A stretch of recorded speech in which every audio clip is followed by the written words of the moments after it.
নমস্কার বন্ধুগণ, তোমাদের ইমেন্স ভিশন চ্যানেলের তরফ থেকে স্বাগত জানাই। আজকে আমরা পলিটির দ্বিতীয় ভিডিও আমরা নিয়ে এসেছি, যেখানে আমরা পলিটির প্রথম chapter historical background of Indian constitution এর একটা ভিডিও আমরা দিয়েছিলাম। এটা তার সেকেন্ড পার্ট। আগের ভিডিওতে আমরা 1773 রেগুলেটিং অ্যাক্ট, 1781 সেটেলমেন্ট অ্যাক্ট আর 1784 পিটস ইন্ডিয়া অ্যাক্ট পড়েছিলাম। আজকে তার পরের থেকে আমরা পড়ব। এবারে দেখো, ওয়ারেন হেস্টিংসের উপর যখন কোর্ট মার্শাল হয়, তারপরে যখন কর্নওয়ালিস যখন ভারতের বাংলার গভর্নর জেনারেল হিসাবে যখন আসে, তখন সে একটা শর্ত রেখেছিল কি, যে ভারতে এলে তাকে সেনার যে দায়িত্ব ছিল, যেহেতু কর্নওয়ালিস তার আগের জীবনে সেনা দায়িত্ব কমান্ডার ছিল, তাই সে এখানে এসেও নিজের হাতে কি সেনার অধিপত্য নিতে চেয়েছিল। তার জন্য সে একটা শর্ত রেখেছিল যে সে যদি ভারতে আসে তাহলে তাকে সেনা কমান্ডার বানানো হবে। ওই জন্য 1786 এই অ্যাক্টে যে গভর্নর জেনারেল অফ বেঙ্গল ছিল, তাকে কি সেনার দায়িত্ব দিয়ে দেয়, তাকে সেনাপতি বানানো হয়, কমান্ডার চিফ এর শক্তি দেওয়া হয়। আর এই অ্যাক্টে আমাদের মনে রাখবে যে কর্নওয়ালিস আমাদের গভর্নর জেনারেল অফ বেঙ্গল হয় 86 থেকে, তার সময়কাল হচ্ছে 93 পর্যন্ত। এবার দেখো, কর্নওয়ালিসের যে ইম্পর্টেন্ট যে কাজগুলো সেগুলো আমরা একটু দেখে নিচ্ছি। 1792 খ্রিস্টাব্দে জমিদারি প্রথা, যেটা চিরস্থায়ী বন্দোবস্ত হয়েছে 1793 খ্রিস্টাব্দে, সেটা চালু করে। আর একটা মনে রাখবে যে এখানে আমাদের কি হয়েছিল, যে এই যে জমিদারি প্রথা বা চিরস্থায়ী বন্দোবস্ত, এখানে আমাদের নিয়ম কী ছিল? এখানে আমাদের নিয়ম ছিল যে এরা বিভিন্ন জায়গাতে জমিদার নিয়োগ করবে, আর সেই জমিদার 11 ভাগ যদি ট্যাক্স কালেকশন করে, তো সেই 11 ভাগের 1/11 অংশ জমিদার নিজের কাছে রাখবে, আর 10/11 অংশ ব্রিটিশকে দিতে হবে। আর এই যে দেওয়ার ব্যাপারটা যে ট্যাক্সটাকে জমা দিতে হবে, এটা একটা নির্দিষ্ট দিনে সূর্য অস্ত যাওয়ার আগেই দিতে হয়, তাই একে সূর্যাস্ত আইন বলা হয়। এই দেখো, সূর্যাস্ত আইন। তোমাদের প্রশ্নে আসে যে সূর্যাস্ত আইন কত সালে প্রচলনে এসেছিল। এই বছর যে WBCS এক্সাম এসেছিলো, সেখানে সূর্যাস্ত আইন এসেছিল। তারপরে দেখো, পুলিশ প্রশাসনিক ব্যবস্থা এর প্রচলন ঘটায়। তো পুলিশ প্রশাসনিক ব্যবস্থার প্রচলন ঘটায় ওই জন্য কর্নওয়ালিসকে ফাদার অফ পুলিশ সার্ভিসও বলা হয়, পুলিশ অ্যাডমিনিস্ট্রেশন বলা হয়। আর সিভিল সার্ভিস প্রথম চালু করে। কিন্তু দেখো, সিভিল সার্ভিসের ক্ষেত্রে কি হয়, যে সিভিল সার্ভিসটা মেনলি এদের কাজ ছিল যে ট্যাক্স যেটা হচ্ছে সেই ট্যাক্সটাকে কালেক্ট করা, কাদের কাছ থেকে? জমিদারদের কাছ থেকে। ওই জন্য ব্রিটেন থেকে তোমার যে অফিসারদের নিয়ে আসা হতো। অর্থাৎ সিভিল সার্ভিস ব্যবস্থা চালু তো করেছিল, কিন্তু এই সময় কোনোরূপ পরীক্ষা শুরু হয়নি। তার জন্য কর্নওয়ালিসকে কী বলা হয়? ফাদার অফ সিভিল সার্ভিসও বলা হয়।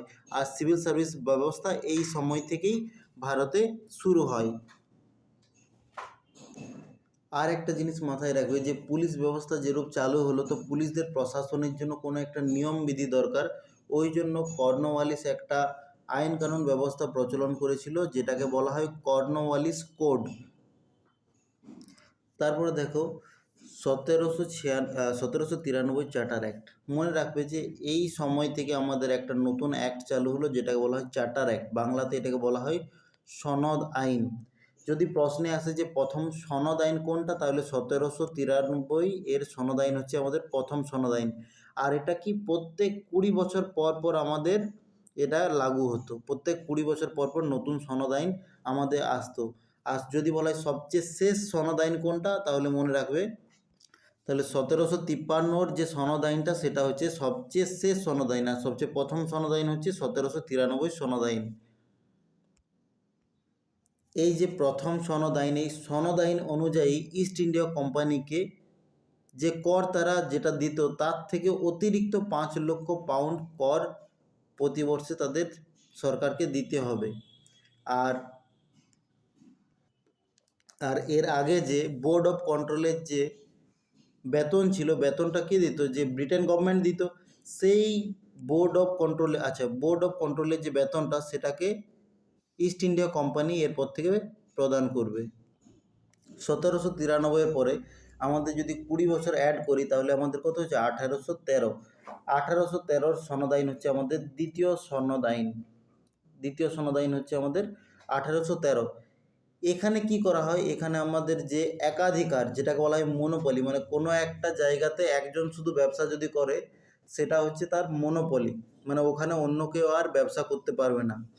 তো ইস্ট ইন্ডিয়া কোম্পানির যে মনোপলি ছিল, মনোপলি লেটারকে এখানে শেষ করে দেওয়া হয়। শুধুমাত্র দুটা ক্ষেত্রে এই মনোপলি লেটারটা রইতে দেওয়া হয়, একটা হচ্ছে কি চায়ের ব্যবসার ক্ষেত্রে, আর একটা হচ্ছে ট্রেড উইথ চায়না, মানে চায়নাতে তারা যদি ব্যবসা করে তাহলে সেই ক্ষেত্রে তাদের মনোপলি থাকবে। এই দুই ক্ষেত্রে তাদের কাছে মনোপলি থাকলো। তাছাড়া এই চার্টার অ্যাক্টের মাধ্যমে কি করা হয়, যে খ্রিস্টান ধর্ম প্রচারের জন্য খ্রিস্টান মিশনারিদের ভারতের প্রবেশের অধিকার দিয়ে দেওয়া হয়। তাছাড়া ইংরেজি শিক্ষা প্রচারের জন্য প্রতি বর্ষ 1,00,000 পাউন্ড টাকা ভারতে খরচা করা হবে, সেই প্রাবধান এই চার্টার অ্যাক্টের মাধ্যমে করা হয়।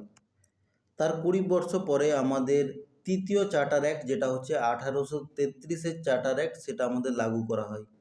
এখানে দেখো যে কোম্পানির যে মনোপলি ছিল সেটাকে পুরোপুরিভাবে এখানে বিলুপ্ত করা হয়, অর্থাৎ যে চায়ের ব্যবসা আর চায়নাতে যে ব্যবসার একাধিকার রয়ে গেছিলো সেটাকেও বিলুপ্ত করা হলো। আর এখানে শাসনটাকে কেন্দ্রীকরণ শুরু করে দেওয়া হয়, অর্থাৎ কি যে ব্রিটেনের যে গভর্নমেন্ট আছে সে কি ভারতের শাসনের উপর ইন্টারেস্ট নিতে থাকে, আর সেখানে মানে কোম্পানির যে শাসন সেটাকে ধীরে ধীরে অবলুপ্তি ঘটানো শুরু করে। আর গভর্নর জেনারেল অফ বেঙ্গল যে পদটা ছিল সেটাকে কি করে দিল, ভারতের জন্য করে দিল, অর্থাৎ গভর্নর জেনারেল অফ ইন্ডিয়া করে দেওয়া হয়। আর যদি বলা হয় যে ভারতের প্রথম গভর্নর জেনারেল অফ ইন্ডিয়া কে হয়, তাহলে সেটা হচ্ছে লর্ড উইলিয়াম বেন্টিং হচ্ছে ভারতের প্রথম গভর্নর জেনারেল। এর আগে আমরা দেখেছিলাম যদি বলা হয় ফার্স্ট গভর্নরকে তাহলে হচ্ছে ক্লাইভ, আর যদি বলা হয় first governor general of Bengal তাহলে ওয়ারেন হেস্টিংস, এবং first governor general of India তাহলে হচ্ছে আমাদের উইলিয়াম বেন্টিং। এর পরবর্তী সময়ে আমাদের কি করা হয়, যে ইংরেজি শিক্ষার যাতে ভারতে বৃদ্ধি পায় ওই জন্য 1833 খ্রিস্টাব্দে একটা ল কমিশন গঠন করা হয়, যেটাকে বলা হয় বিধি আয়োগ। আর এটার অধ্যক্ষ কাকে রাখা হয়, এটার অধ্যক্ষ রাখা হয় ম্যাকলে। এই ম্যাকলে কি করে, যে 1834 খ্রিস্টাব্দে ইংলিশ এডুকেশন অ্যাক্ট বলে একটা ড্রাফট তৈরি করে, যেটাকে বলা হয় ম্যাকলে মিনিট, যেটা ভারতে লাগু হয় কত সালে, ভারতে লাগু হয় 1835 খ্রিস্টাব্দে। তাহলে ম্যাকলে মিনিট যদি আমাদের প্রশ্ন আসে তাহলে অ্যান্সার হবে কি 1835। আর এই যে আইন, মানে এই চার্টার অ্যাক্টের পরে আর একটা আমাদের অ্যাক্ট আনা হয়েছিল বা আইন একটা লাগু করা হয়েছিল, যেটা আমাদের 7 এপ্রিল 1843 খ্রিস্টাব্দে, যেটা পঞ্চম আইনের অন্তর্গত। এখানে কি কৃতদাস প্রথার উচ্ছেদ ঘটানো হয়। অনেক সময় প্রশ্নে আসে যে ভারতের ইন্ডিয়ান স্লেভারি অ্যাক্ট কত সালে আসে, তাহলে এটা মনে রাখবে যে 1843 খ্রিস্টাব্দে ইন্ডিয়ান স্লেভারি অ্যাক্ট বা ভারতের কৃতদাস প্রথার উচ্ছেদ ঘটানো হয়। আর যদি বলা হয় সেই সময় গভর্নর জেনারেল অফ ইন্ডিয়া কে ছিল, তাহলে সেটা হবে অ্যালেন বেরো। আমাদের চতুর্থ চার্টার অ্যাক্ট, যেটা 33 পরে আমাদের 53-তে আসে, বা এটাকে আমরা আমাদের শেষ চার্টার অ্যাক্ট বলতে পারি। তো দেখো এই অ্যাক্টের মাধ্যমে ইস্ট ইন্ডিয়া কোম্পানির হাত থেকে পুরোপুরি ট্রেড আর ব্যবসা বাণিজ্য ছিনিয়ে নেওয়া হয়, আর ইস্ট ইন্ডিয়া কোম্পানিকে পুরোপুরি কমপ্লিট অ্যাডমিনিস্ট্রেটিভ বডি, প্রশাসনিক বডি হিসেবে প্রতিস্থাপিত করা হয়। আর কি করা হয়, এখানে আমাদের যে কার্যকরী বিভাগ আর বিধয়ী বিভাগ, মানে যেটাকে আমরা এক্সিকিউটিভ সেক্টর বলি, আর একটা লেজিসলেটিভ, এই দুটো কাজকে কি করা হয়, আলাদা করা হয়। আলাদা করা হয় কিভাবে, আমাদের একটা লেজিসলেটিভ কাউন্সিল গঠন করা হয়, যেটার মেম্বারের সংখ্যা কত হচ্ছে 12 জন। তাছাড়া কি হয়, বোর্ড অফ ডাইরেক্টরের মেম্বার সংখ্যা কমিয়ে নিয়ে 18 জন করা হয়। আচ্ছা, আগে কত ছিল, মনে রাখবে যে আগে ছিল আমাদের 24 জন, যেটা আমরা 1773 চার্টার অ্যাক্টে রেগুলেটিং অ্যাক্টে সেটা আমরা পড়েছিলাম। তাছাড়া কি করা হয় যে 1833 খ্রিস্টাব্দে আমরা দেখলাম যে বাংলার যে গভর্নর জেনারেল ছিল সেটাকে গভর্নর জেনারেল অফ ইন্ডিয়া করে দেওয়া হলো। ফলে বাংলার প্রশাসনে একটা ভ্যাকিউম তৈরি হয়। সেই জন্য বাংলার প্রশাসনের জন্য একটা নতুন পদ তৈরি করা হয়, এটা হচ্ছে ক্ষণস্থায়ী পদ। এই পদটা বেশি দিন পর্যন্ত ছিল না। তো সেটা হচ্ছে কি যে বাংলার লেফটেন্যান্ট গভর্নর পদ। আর বাংলার প্রথম লেফটেন্যান্ট গভর্নরকে কাকে নিযুক্ত করা হয় সেটা হচ্ছে ফ্রেডরিক হলিডে। তাছাড়া দেখো 1854 খ্রিস্টাব্দে যে সিভিল সার্ভিস পরীক্ষা আমাদের কর্নওয়ালিসের সময় শুরু হয়েছিল, সেই সময় কোনো পরীক্ষা হতো না। এই সময় আমাদের পরীক্ষা হওয়া শুরু করে 1854 থেকে সিভিল সার্ভিস পরীক্ষা পদের জন্য আমাদের প্রতিযোগিতামূলক পরীক্ষা হওয়া শুরু করে। আর এই পরীক্ষাটা হতো কোথায়? এই পরীক্ষাটা হতো লন্ডনে। আর যদি বলা হয় ভারতে কোন ভারতীয় প্রথম সিভিল সার্ভিস পরীক্ষা পাস করে, তার অ্যান্সার হবে সত্যেন্দ্রনাথ ঠাকুর। কত সালে হয়েছিল সেটা? 1813। তাছাড়া আর একটা ঘটনা ঘটে যেটা হচ্ছে ভারতের মডার্ন শিক্ষা ব্যবস্থার জন্য অনেক বেশি ইম্পর্টেন্ট, সেটা হচ্ছে 1854 ওডেড ড্যাসপেচ এই সময় হয়।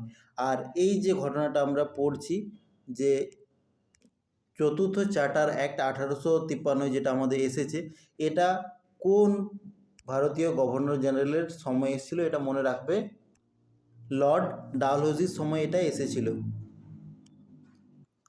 এর পরবর্তী ঘটনাক্রমে দেখা যায় যে 1857 খ্রিস্টাব্দে ভারতীয়রা ইংরেজদের বিরুদ্ধে বিদ্রোহ ঘোষণা করে, যেটা মহাবিদ্রোহ বা সিপাহী বিদ্রোহ ওটাকে বলা হয়।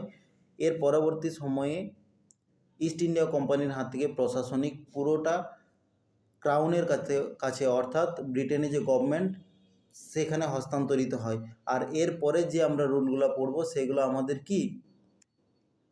সেইগুলা ক্রাউন অ্যাক্ট নামে পরিচিত হবে। এর আগে যেগুলো আমরা পড়লাম, দেখো আমরা রেগুলেটিং অ্যাক্ট কমপ্লিট করলাম, settlement act, 1784 British India act, আর আমাদের যে চার্টার অ্যাক্টগুলো আমাদের চারটা চার্টার অ্যাক্টই আমাদের পড়া হলো।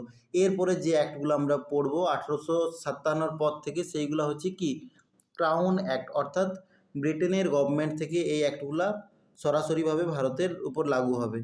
কী কী অ্যাক্ট আমরা পড়বো এরপরে আমরা 1858 government of India act, 1861 Indian council act, 1892 Indian council act, 1909 India council act, বা এই অ্যাক্টটাকে একটা নাম আছে মরলে মিন্টো অ্যাক্ট।